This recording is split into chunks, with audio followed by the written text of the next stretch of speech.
আরেকটা good news দিয়া ফেলাই, কি বলেন আপনারা? আরেকটা গুড নিউজ হলো, আমরা আগ থেকে বলে আসছিলাম, এবার আমরা নিতে চাই কিনা। খুশির সংবাদটা আপনাদেরকে আমি এনটিভি থেকে এখন শোনাবো। এনটিভির রিপোর্টটা পুরাপুরি আপনারা শুনবেন। আজকে কনফার্ম হয়ে গেলাম। কেন কনফার্ম হইলাম জানেন? আমাদের কপাল ভালো, ভাগ্য ভালো, আমরা একজন সঠিক বিচারপতি পাইছিলাম ভাই। ওই ওয়াদা পূরণ করার সময় চলে আসছে, ওই ফলাফল পাওয়ার সময় চলে আসছে। যে কোনো অ্যাঙ্গেলে হোক এটা হবেই, আর এটা হবে বলেই 20 বছরের ইতিহাস ভেঙে দিয়েছে গতকালকে। গত 20 বছরের মতন এত বড় তাণ্ডব আর দেখেনি 48 ঘন্টায় একটা হাফ সেঞ্চুরি ক্রিয়েট করছে। কিন্তু মজার বিষয় হচ্ছে এই তথ্য না কেউ প্রকাশ করে না, কিন্তু যে ভিডিও ফুটেজ প্রকাশ করেছে সেখানে দেখা যাচ্ছে প্রতি ঘন্টায়।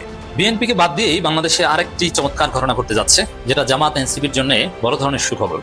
বাংলাদেশে সবকিছু, রাজনীতি, সংবিধান, সরকার পদ্ধতি, সবকিছু উল্টে পাল্টে একদম পরিবর্তন হয়ে তছনছ হয়ে যেতে পারে। ভারতকে এবার উল্টাইয়া দেওয়ার জন্য নরেন্দ্র মোদী অলরেডি পাতলা পায়খানা শুরু করে, আমি সংবাদ পেয়েছি যে লুডানিয়া সে টয়লেটে যেতেছে আর আসতেছে, ওই কাশের লুডানিয়া নরেন্দ্র মোদীকে বাথরুমে আসা যাওয়ার ব্যবস্থা করা হয়েছে। জেনারেল ওয়াকার বিমান বাহিনীর প্রধান, নৌবাহিনীর প্রধান, এই 3 বাহিনীর প্রধান একযোগে তার পদ থেকে সরিয়ে দেওয়া হচ্ছে। এবং যদি সরিয়ে দেওয়া হয় তাহলে কেন সরিয়ে দেওয়া হচ্ছে? কি তার অপরাধ? তিনি কি কোনো গোপন ষড়যন্ত্রের সঙ্গে লিপ্ত? আসসালামু আলাইকুম দর্শক, নতুন একটি খবরে আপনাদের সবাইকে স্বাগতম। আশা করছি আপনারা ভিডিওর শুরুটা দেখেই বুঝতে পেরেছেন আজকের নিউজটা ঠিক কতটা গুরুত্বপূর্ণ হতে চলেছে এবং ঠিক কোন দিকটাকে ইঙ্গিত করছে। তাই বলবো দর্শক, যারা ভিডিওটি দেখতে শুরু করেছেন তারা অবশ্যই নিউজটি না টেনে সম্পূর্ণ মনোযোগ সহকারে দেখবেন, তাহলে এই বিষয় সম্পর্কে আসল তথ্যগুলো জানতে বা বুঝতে পারবেন। তো প্রিয় দর্শক, আমি আর কথা বাড়াবো না। ভিডিওর শুরুতে আপনাদের যেই ভিডিওগুলোর অংশবিশেষ দেখিয়ে শুরু করেছিলাম সেই ভিডিওগুলোর বিস্তারিত আলোচনা দেখব। তবে তার আগে অনুরোধ, যারা এখনও চ্যানেলটি সাবস্ক্রাইব করেননি সকলে চ্যানেলটি সাবস্ক্রাইব করে পাশে থাকা বেল আইকন বাজিয়ে দিন, আর যারা ইতিমধ্যে সাবস্ক্রাইব করে রেখেছেন তাদেরকে অসংখ্য ধন্যবাদ। প্রিয় দর্শক, চলুন একটি লাইক দিয়ে আমরা ধারাবাহিকভাবে সবগুলো ভিডিওর বিস্তারিত আলোচনা দেখে আসি। রহমান ওনার মুখ থেকে আজকে সেই পুরো ঘটনাটা শুনবার পর যে কোনো মানুষেরই, যে কোনো নাগরিকেরই এই ভদ্রলোক সম্পর্কে একটা শ্রদ্ধা বেড়ে যাবে। কি বলছিলেন উনি বলছিলেন যে ওনার যখন অসুস্থতা হলো, যখন ওনার অপারেশনটা একটু ক্রিটিক্যাল বলে মনে হলো, উনি নিজে অবশ্য ডাক্তার, আপনারা জানেন, তখন বাংলাদেশের ডাক্তাররা তাকে পরামর্শ দিচ্ছিলেন যে আপনি এক কাজ করুন, আপনি বিদেশে গিয়ে ট্রিটমেন্ট করুন, ওখানে আপনার জন্য সুবিধা হবে, কারণ আপনার অপারেশনটা একটু কমপ্লিকেটেড। তখন উনি নাকি বলেছেন যে বিদেশে যে যাব আল্লাহ তাআলা আমাকে ওখানে বাঁচিয়ে দিবেন, তাই না? তো আল্লাহ তাআলা তো বিদেশে আছেন বুঝলাম, আচ্ছা বলুন তো আল্লাহ তাআলা কি বাংলাদেশে নেই? তখন ডাক্তাররা বললে হ্যাঁ অবশ্যই আছে। তখন উনি বলেছিলেন যে আল্লাহ তাআলা যদি আমাকে বাঁচাতে চায় তাহলে ইংল্যান্ড, আমেরিকা, জার্মানি হোক আর বাংলাদেশেই হোক, আমি বাংলাদেশে থাকলেও আল্লাহ তাআলা আমাকে বাঁচাবেন। এবং আমি শফিকুর রহমান এই দেশ থেকে যাব না এই জন্য যে এই দেশের লাখো মানুষ এখানে ট্রিটমেন্ট করায়, এখানে কোটি মানুষ আছে যারা বিদেশ যেতে পারে না। আমার ক্ষমতা আছে, আমি যেতে পারবো, আমার টাকা পয়সা আছে, বা আমার অনেক বড় ক্ষমতা আছে বিদেশে যাওয়ার মতো ট্রিটমেন্ট করবার, কিন্তু আমার দেশের অন্যান্য মানুষের তো সেই ক্ষমতাটা নেই, তাদের তো এই দেশেই ট্রিটমেন্ট করতে হয়। কাজেই আমাকে এখানেই অপারেশন করানো হোক, এবং আল্লাহ যদি আমার হায়াত লিখে থাকে তাহলে এখানেই আমি বেঁচে যাব। এমন কথা বাংলাদেশে কতজন রাজনৈতিক নেতা বলেছেন সেটা কিন্তু ভাববার বিষয়।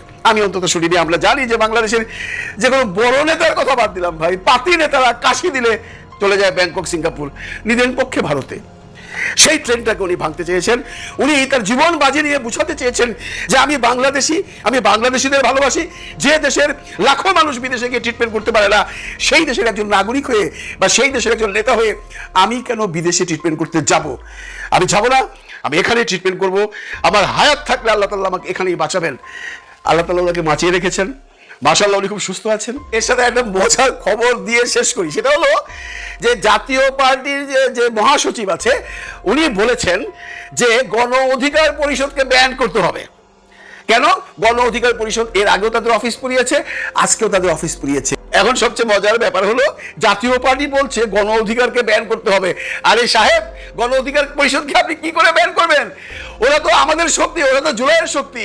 ওদের জুলাইয়ের যে কর্মকাণ্ড ছিল এরপরে কি তাকে কেউ ব্যান করতে পারবে? কিন্তু আপনাদের কর্মকাণ্ড কি ছিল? আপনি কোথায় ছিলেন?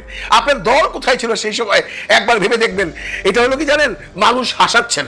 আপনার এই নিউজ যারা পড়ছে সবাই হাসছে, বলছে এখন কুজো চিত হয়ে শুতে চায়। তার মানে আপনার পিছনে ফোড়া এত বড় একটা, আপনি চিত হয়ে শুবেন কি করে? আপনাকে ব্যান করা নিয়ে পুরো বাংলাদেশের রাজনৈতিক দলরা যখন উঠে পড়ে লেগেছে, তখন আপনি বলছেন গণ অধিকার পরিষদকে ব্যান করতে হবে।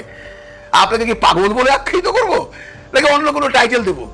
আপনারা সেই সময় যে সমস্ত অন্যায় করেছেন, বা আপনার দল যে সমস্ত অন্যায় করেছে, সেই তুলনায় আপনারা অনেক ভালো আছেন এখন অবধি আপনারা বাংলাদেশে বহাল তবিয়তে আছেন। আপনি বা আপনার প্রেসিডেন্ট বা আপনার দলের অন্যান্য নেতা বা নেতৃবৃন্দরা, অন্যান্য দলের মানুষ কিন্তু সব পালিয়ে গেছে, আপনারা আছেন। আপনারা চুপচাপ ঘরে বসে থাকুন, ব্যান করলে ব্যান করুক সরকার, ঘরে বসে থাকুন, নইলে আপনাদের সামনে যে দিনগুলো আসবে সেগুলো খুব একটা সুখকর দিন আসবে না। সাংবাদিক মাহমুদুর রহমানের একটা ঐতিহাসিক আহ্বান, আমি সেই আহ্বান বিশ্লেষণ করব, কিন্তু তার আগে পিনাকি ভট্টাচার্য, সাংবাদিক ইলিয়াস, ডক্টর কনক সরোয়ার, এদের যে গ্রুপটা, এরা কিন্তু মাহমুদুর রহমানের শিষ্য বলা যায়। এদের সম্পর্কে দু একটা কথা বলে নিই। আমাদের দেশপ্রেমিক বাংলাদেশপন্থী ভারতের আধিপত্যবাদের বিরুদ্ধে যে শক্তি, তাদের উচিত অলওয়েজ, এটা একটা এস্টাবলিশড প্রিন্সিপাল হওয়া, মাহমুদুর রহমান, পিনাকি ভট্টাচার্য, সাংবাদিক ইলিয়াসদের পাশে থাকা, পক্ষে থাকা। কারণ বিএনপি বিক্রি হয়ে গেছে, তারা ক্ষমতার লোভে অন্ধ, তারা ক্ষমতার লোভে, চান্দাবাজির লোভে আওয়ামী লীগকে ফিরিয়ে আনছে, আওয়ামী লীগকে ফিরিয়ে আনতে, আওয়ামী লীগের বয়ান ফিরিয়ে আনতে, আওয়ামী লীগের ডাস্টবিনে ফেলে দেওয়া, আওয়ামী লীগের যে টিস্যু পেপার আওয়ামী লীগ ব্যবহার করে ফেলে দিয়েছে ডাস্টবিন, ওটা কুড়িয়ে মুখ মুছতে বিএনপির কোনো আপত্তি নেই। এই কাজ করছে তারা, আওয়ামী লীগের বস্তা পচা ন্যারেটিভ গ্রহণ করছে।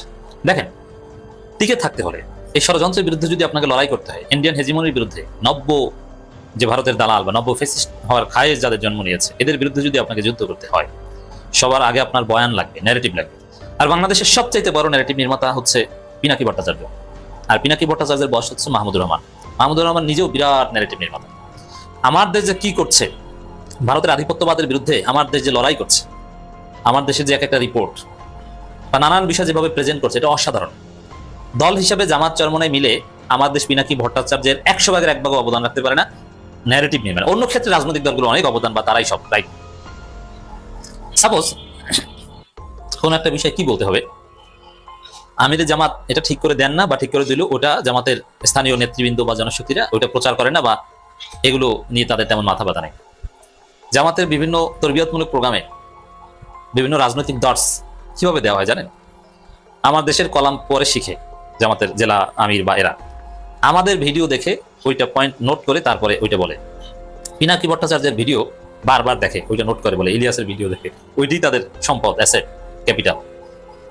অতএব ইসলামপন্থীরা কখনো, এই যে দেখেন ৭১ নিয়ে, ভারতের ষড়যন্ত্র নিয়ে ইলিয়াস এবং পিনাকি যা বলতে পারে, জামাতের আমির কিয়ামত পর্যন্ত মৃত্যুর আগে ওই কথা বলার সাহস পাবে না, বলতেই পারবে না। যেমন ৭১ ওটা মুক্তিযুদ্ধ না, ওটা একটা নতুন ভূখণ্ড দিয়েছে, রাইট? এরকম কোনো কথা বলার সাহস কেউ পাবে না। আর জামাত সাহস পাবে না কেন? এটা বললে সবাই ঝাঁপিয়ে পড়বে, তার বাড়ি করে হামলা করবে মুক্তিযুদ্ধের নামে। কিন্তু পিনাকিরা বলতে পারে। তো এই বয়ানগুলো কিন্তু ভারতের আধিপত্যবাদ, ভারতের ষড়যন্ত্রকে রুখে দেওয়ার জন্য জরুরি। অতএব মাহমুদুর রহমান, পিনাকি, ইলিয়াস, এদের পাশে আপনাকে থাকতে হবে, আপনি ইসলামপন্থী হলে বা বাংলাদেশপন্থী হলে, ভারতের আধিপত্যবাদ বিরোধী হলে। আজকে কনফার্ম হয়ে গেলাম বিএনপি ক্ষমতায় যাবে। কেন কনফার্ম হইলাম জানেন? আমাদের সিনেমার নায়িকারা নেমে গেছে মাঠে। এমন একজন নায়িকা চলে গেছে বর্ষপূর্তি উদযাপন করতে। ৪৭তম বর্ষপূর্তি হয়েছে না বিএনপির, সেটা উদযাপন করার জন্য 7 ঘন্টা গাড়ি জার্নি কইরা, মানে নিজের কার নিয়া 7 ঘন্টা জার্নি কইরা কুষ্টিয়ায় গেছে ৪৭তম জন্মবার্ষিকী উদযাপন করার জন্য। উনাকে নিয়ে গেছেন ওইখানে বিএনপির একজন নেতা। উনি কে আপনারা জানেন? হ্যাঁ, উনি দেখেন 6 মাস মুসলিম থাকে, 6 মাস হিন্দু থাকে। হ্যাঁ, 6 মাস বোরখা পরে, 6 মাস সিঁদুর লাগাইয়া চলে। উনার চরিত্রটা কেমন আপনারা বুঝবেন। উনি শেখ হাসিনার নাম মুখে নিতে যায়া উনি একটা অনুষ্ঠানে ওনাকে জিজ্ঞেস করছিল শেখ হাসিনার ব্যাপারে। উনার নাম নেওয়ার আগে মাথায় ঘোমটা দিল, এখান থেকে শাড়িটা টাইনা নিয়া মাথায় ঘোমটা নিয়া বললো উনার নাম নেওয়ার আগে অবশ্যই আমি মাথায় ঘোমটা দিতে চাই। মানে কি শ্রদ্ধা, কি ভক্তি। এবং ফেরদৌসের ভোটও চাইছে, কিন্তু উনি ট্রাকের উপরে নাইচা। এখন উনি যায়া বলতেছে কুষ্টিয়ায়, আমি আপনাদেরই মেয়ে, পার্শ্ববর্তী গ্রামে থাকি, মানে আমি বগুড়ায় থাকি, বগুড়ার সন্তান, আমি দেশের সেবা করতে চাই। এবং এই যে আমাকে নিয়ে আসছে উনিও দেশের সেবা করতে চায়, উনাকে দেশের সেবা করতে দিবেন। দেখেন, এই নায়িকা কিন্তু বুঝা ফেলাইছে যে বিএনপি ক্ষমতায় যাবে। আওয়ামী লীগ যদি মনে করেন আর 4 বছর থাকতো, উনি সংসদে চলে যেত। আওয়ামী লীগ যদি না পালাইয়া যাইত, হ্যাঁ শেখ হাসিনা, আওয়ামী লীগ আছে, শেখ হাসিনা যদি না পালাইয়া যাইত, এই নায়িকা কিন্তু সংসদে চলে যাইত। এই সংসদে মমতাজ তো গেছে, তাই না? ওইখান থেকেই উৎসাহ প্রেরণা পাইছে যে মমতাজের মতো মানুষ যদি যাইতে পারে, আমরা যাইতে পারুম না কেন? আমাদের কোয়ালিটি তো আরো ভালো। যার জন্য এসব পুরানা মাল, বুঝছেন, নতুন প্যাকেটে সামনে চলে আসছে। এটাই কি রাজনীতি? এটাই রাজনীতি। আমি তো তারেক সাহেবের কাছে অনুরোধ করব, প্লিজ আপনি এদিকে নজর দেন। হ্যাঁ, ওই চাঁদাবাজি করলে বা নিজেরা কোবাকবি করলে বহিষ্কার করবেন, ওইটা ঠিক আছে, কিন্তু এইটা আরো ডেঞ্জারাস। হ্যাঁ, এই যে ঢুকাই দিতেছে ভাইরাস, এই ভাইরাস যায় আপনার নেতাদেরকে নষ্ট করে দিবে। অতীতে আওয়ামী লীগে কি হয়েছে দেখেন নাই? এরাই কিন্তু নষ্ট করে ফেলবে আপনাদেরকে, বাঁচতে পারবেন না, এদেরকে জায়গা দিয়েন না। এরা রাজনীতির কিচ্ছু জানে না। এরা আপনার নেতাদের সঙ্গে, হ্যাঁ আপনার নেতাদের সঙ্গে এদের সম্পর্ক কি সম্পর্ক বুঝছেন তো? ওই সম্পর্কের কারণে ওইখানে নিয়ে দাঁড় করাই দিছে যে তোমাকে আমি স্বীকৃতি দিয়ে দিলাম, তুমি আমার বিএনপির নেত্রী, মানে তাকে বৈধ কইরা দিল। বৈধ কইরা অবৈধ অনেক সুযোগ সুবিধা সে নিয়ে নিবে। এরকম মমতাজদেরকে সংসদে ঢুকতে দিবেন না। আপনার দলের কর্মীদেরকে সাবধান করে দেন, ওরা বুঝতে পারতেছে না তো। 16 বছরও কোনো শিক্ষা নেয় নাই, কেউ কোনো শিক্ষা নেয় নাই। 54 বছর থেকে তো আমরাই নিজেরাই কোনো শিক্ষা নিয়ে নাই। এই আমরা পাবলিকরা কোনো শিক্ষা নিয়ে নাই। শিক্ষা নিলে এরকম কিছু হয়? আমাদের কপাল ভালো, ভাগ্য ভালো, আমরা একজন সঠিক বিচারপতি পাইছিলাম ভাই, মাননীয় বিচারপতি সৈয়দ রিফাত আহমেদ। উনি ওই জায়গাটায় ছিল বইলা, ওই চেয়ারে ছিল বইলা আমরা এখনো টিকে আছি, নাহলে কিন্তু আমরা ষড়যন্ত্রের শিকার হয়ে যেতাম। শুধু কি এই সচিবালয়ের ভিতরে দোসররা আছে? প্রতিটি জায়গায় দোসররা আছে। ডক্টর ইউনূস স্যার বলছিল না যে কোথায় নাই তারা? আপনার পাশের বাড়িতেও তো আছে তারা। আছে রে ভাই, আওয়ামী লীগ করে না পুরো বাংলাদেশ খুঁজলে পাইবেন, একটা গ্রাম পাইবেন, একটা শহর পাইবেন। আরে এমনও তো বাড়ি আছে যে এক ভাই আওয়ামী লীগ করে, আরেক ভাই জামাত করে, আরেক ভাই বিএনপি করে। এইটাই তো বাস্তবতা, তাই না? তার মানে কি ওই দোসর যদি আপনি বাঁচতে যান, ওই কম্বল বাছার মতো হবে। কম্বলের কিছুই থাকবে না। কম্বলের লোম বাঁচতে কম্বল থাকে নাকি? ছড়ায় ছিটায় সারা বাংলাদেশেই তো আছে দোসর। কতজনের বিচার করবেন? এটা কি হয়? এটা হয় না। এইভাবে দেশ চলতে পারে না। আমাদের যে বর্তমান উপদেষ্টারা যারা আছে, ইয়াং একজন ছিল আসিফ মাহমুদ, ইদানিং উনার তেজ ভেস একটু কম দেখতেছি। আর আসিফ নজরুল সাহেবকে তো সবাই টার্গেট করে রাখছে। উনার কার্যকলাপে কেউ খুশি না ভাই, কেউ খুশি না। আমি ব্যক্তিগতভাবে কেন খুশি না? যে উনি আইনের লোক হইয়া এই যে বর্তমান সরকারকে এত বড় আইনি জটিলতায় কেন ফেললো, তাই না? উনার মতো লোক থাকতে বর্তমান সরকার আইনি জটিলতায় কেন পড়ছে? দেখেন, দিনের পর দিন গত 13টা মাস ওনারা খালি মিটিং করতেছে, সিটিং দিতেছে, চা নাস্তা খাইতেছে। ফলাফল কি? কোনো ফলাফল তো আমরা এখনো পাই নাই। কিন্তু ডক্টর ইউনূস স্যার তো কথা দিছিল যে উনি 3টা ওয়াদা পূরণ করবে। আমি যতটুকু মনে করি ব্যক্তিগতভাবে, ওই ওয়াদা পূরণ করার সময় চলে আসছে, ওই ফলাফল পাবার সময় চলে আসছে। জুলাই সনদপত্র ঘোষণা হবেই, যে কোনো অ্যাঙ্গেলে হোক এটা হবেই। আর এটা হবে বইলাই চারিদিকে এই অস্থিরতা। দেখেন, আজকেও কিন্তু জুম্মার পরে মিছিল বাইর হইছে আওয়ামী লীগের, দৌড়াইতেছে আর কইতাছে, হ্যাঁ মোবাইল অন কইরা লাইফে দৌড়াইতেছে আর জয় বাংলা স্লোগান দিতেছে। কারণ ওর ওইটুক ফুটেজই দরকার। ওইটুক ফুটেজ সারা বিশ্বে ছড়াই দিবে এবং আওয়ামী লীগ বুঝাবে, দেখেন আমাদের হাসিনা আবার জন্য এখনো দেশের মানুষ কিভাবে লাইফ রিস্ক নিয়ে রাস্তায় নাইমা দৌড়াইতেছে, মিছিল করতেছে।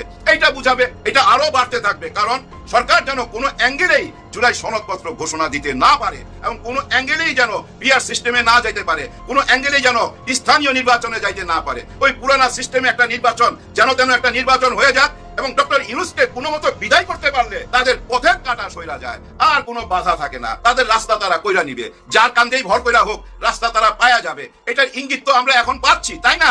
এবং বর্তমান সরকার চুপচাপ। এই মুহূর্তে ডক্টর ইউনূসের একটা ভাষণ খুবই জরুরি জাতির উদ্দেশ্যে, কারণ ওনার ক্যাবিনেটে যারা আছে সবাই চুপচাপ। এই উপদেষ্টাদের অনেকেই নাকি টাকা পয়সা মারিং কাটিং করতেছে, বিদেশে টাকা পাচার করতেছে, এরকম অভিযোগ শোনা যাচ্ছে। এগুলা কিন্তু সামনে চলে আসবে, কেউ ঠেকাইতে পারবেন না। ভাই ব্রাদার, হতাশ হবার কিছু নাই। জুলাই গণ অভ্যুত্থানের এই যে জওয়ানরা কিন্তু ঘুমায়া যায় নাই, ওরা আছে, সবকিছু দেখতেছে। অন্যায় কেউ মাইনা নিবে না ভাই। আপনি অন্যায় মাইনা নিবেন না, আমি মাইনা নিব, মাইনা নিবে না। এইভাবে এই জেনারেশনও মাইনা নিবে না। সবাই সাবধান হয়ে যান। পুরানা মাল নতুন ভাবে প্যাকেট কইরা আমাদেরকে খাওয়াইতে পারবেন না। এই জাতি আর খাবে না। ভিডিওটা শেষ করার আগে সরকারকে শুধু বলবো, ডক্টর ইউনূস সরকারকে, নির্বাচনটা সুষ্ঠুভাবে কইরা দিয়া যান এবং ওয়াদাটা পূরণ করেন। আগে ওয়াদা পূরণ করেন, তারপরে নির্বাচন দেন। যদি শুধু খালি নির্বাচন দেন, ওই নির্বাচনে কি হবে এখনই তো বোঝা যাচ্ছে। হ্যাঁ, এখনই বোঝা যাচ্ছে নির্বাচনে কি হবে। পৃথিবীর সবচেয়ে বড় জঘন্যতম নির্বাচন হবে এই সামনের নির্বাচন। যদি কোনো সংস্কার না কইরা, জুলাই গণ অভ্যুত্থানের সনদপত্র না দিয়া, নতুন পদ্ধতিতে যদি দেশ না গড়েন, আগামী নির্বাচন হবে পৃথিবীর সবচেয়ে জঘন্য নির্বাচন।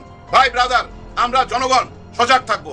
নিশ্চয়ই আমরা যার জায়গা থেকে প্রতিবাদ করতে হবে ভাই। যে যেভাবে পারেন প্রতিবাদ করেন, কোনো অন্যায় হইতে দেওয়া যাবে না। মাত্র 3 জন ছাড়া সচিবালয়ে, আমাদের সেক্রেটারিয়েটে সব দোষর রয়ে গেছে। মাত্র 3 জন যতটুকু জানি বিভিন্নভাবে আমাদের যে ভেরিফিকেশন আমাদের কাছে এসছে, মোটামুটি 3 জন এখন পরিবর্তনের পক্ষের যারা চায়, এমন না যে শেখ হাসিনার পক্ষের হলেই যে আমরা বলবো যে দোষর তা নয়, যারা শেখ হাসিনাকেও দোষর ফ্যাসিবাদ বানিয়েছে, যারা শেখ হাসিনাকে স্বেচ্ছাচারী বানিয়েছে, যারা স্বৈরাচার বানিয়েছে, যারা সারা বাংলাদেশের প্রশাসনিক সকল ধরনের ক্ষমতা নিয়ে বসে আছে, সেই সব সচিবালয়ের দোসররা যারা শেখ হাসিনাকেও বানিয়েছে স্বৈরশাসক, এখনকার সরকারকেও একরকম স্বৈরশাসক বানিয়ে রাখবার জন্য যারা ভূমিকা রেখেছিল আগে, তারা এখনো বলবৎ রয়েছে। রাজনীতিবিদরা টাকার কাছে বিক্রি হয়ে গিয়ে, তাদের পূর্বের সকল কিছু ভুলে গিয়ে টাকার কাছে বিক্রি হয়ে গিয়ে তাদেরকে জায়গা মতো রেখে দিয়েছে। এই জনগণ কিন্তু মাত্র কয়েকদিনে কোনো ধরনের নেতাবিহীন, কোনো ধরনের রাজনৈতিক নেতাবিহীন রাজনৈতিক ডাকের বাইরে গিয়ে 24 ঘটিয়েছে। আওয়ামী লীগের লোকজন, আওয়ামী লীগ যারা করেছে, কট্টর আওয়ামী লীগ, আমি তো সবার সাথে মিশেছি, সবার সাথে কথা বলেছি, তারাও বলেছে এদের যদি আরও 6 মাস বা 1 বছর চালাতো শেখ হাসিনা, তাহলে এই দেশ থাকতো না।